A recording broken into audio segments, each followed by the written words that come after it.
Hi K&J Facebook fans. I am going to be showing you guys how to make chaffles. For those of you that were able to make it to the driver meetings or viewed the driver meeting that Carrie had taped online, you will see that we were talking about some healthy eating and the chaffles. So I want to go over and show you really how easy it is to make one of these in your truck. We're going to start, and then we're also going to give away a measuring cup, some spoons, some eggs, all those things that you need to do this in your truck.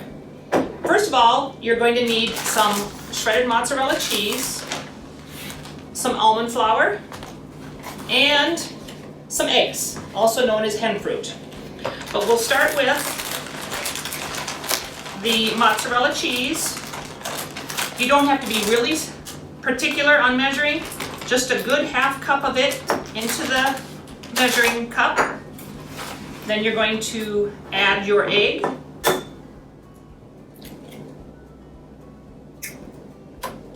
And one good heaping tablespoon of almond butter. So it almost comes to 1.5 tablespoons. Then get your little spatula out and mix it up really well. And it really doesn't even take that long to do all of that. This one here is the basic recipe, which in the end is gluten-free. So it works with a keto diet. It works for folks that are gluten intolerant and those like me that are just trying to cut the gluten out of your diet because you're finding that as we age, or at least I'm aging, I got some aches and pains, and I'm finding that the aches and pains in my hands have gone out.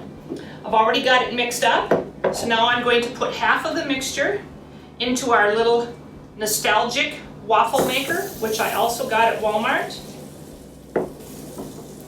And this will make 2 little chaffles for you. And the first one we'll make will be the plain. And the waffle maker that I got is by the name of Nostalgia, and it was $8.97 at Walmart. Not that I'm promoting that, but I know that you guys get an opportunity to get into those facilities a lot easier than others. And there's some other varieties of waffle makers, so you can pick whatever you want. Now, my first waffle is about done, and I'm going to make a dessert waffle out of the last one. So I'm going to show you another item that you can get at a health food store, or you can also, I picked this up at Walmart again. This is a chocolate powdered peanut butter. It has 85% less fat and half the calories than regular peanut butter. So if you guys are like me and like peanut butter, throw in about a tablespoon of the powdered peanut butter. I add a little bit of cinnamon and a dab of vanilla. And you can mix that up.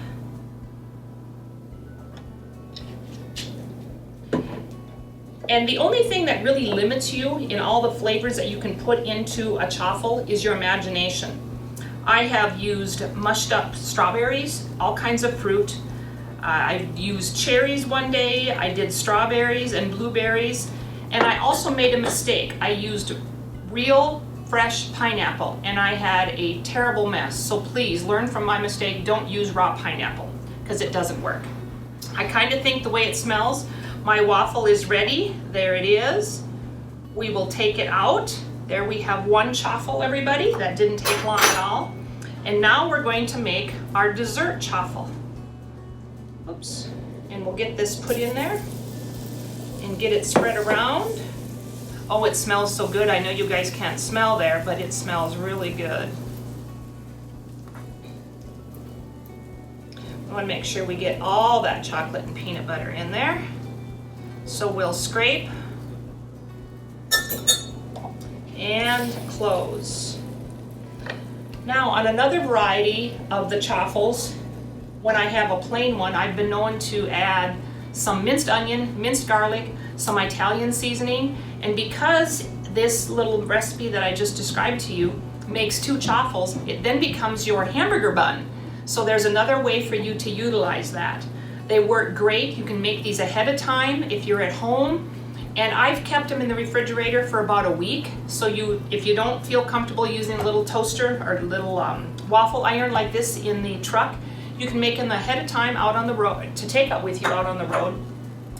And there's nothing to say that you can't make up some egg salad and put in there.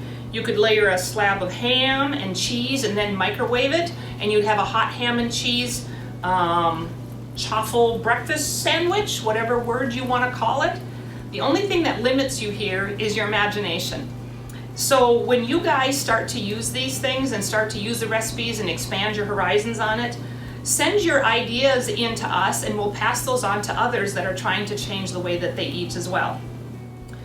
And I know that one of the other questions that had come up in some statement is, what do I do about cleanup in the truck? Well, these are the two things that you've got that are dirty, folks. So you always carry some wipe-ups or some handy wipes or baby wipes or something in the truck. Clean out most of the mess that way. If you're your own person that's in the truck, you can clean that up and use it again, or if you get into your shower every other day, take these in with you and wash them up in the sink. But you technically only have 2 dirty items for you to clean in the truck. The waffle iron is going to get a little bit of residue on the inside of that, but as long as you stick just to the cheese and the items that we kind of talked, a little bit of fresh fruit, you shouldn't have any residue in there that you've got to clean out. You can just continue to use over your waffle iron. Thanks for watching, and I hope you guys have a really good experience using the chaffles. Again, the recipe is a half a cup of mozzarella cheese, half a cup, 1 egg, and 1 heaping tablespoon of almond flour. Good luck. Talk to you later.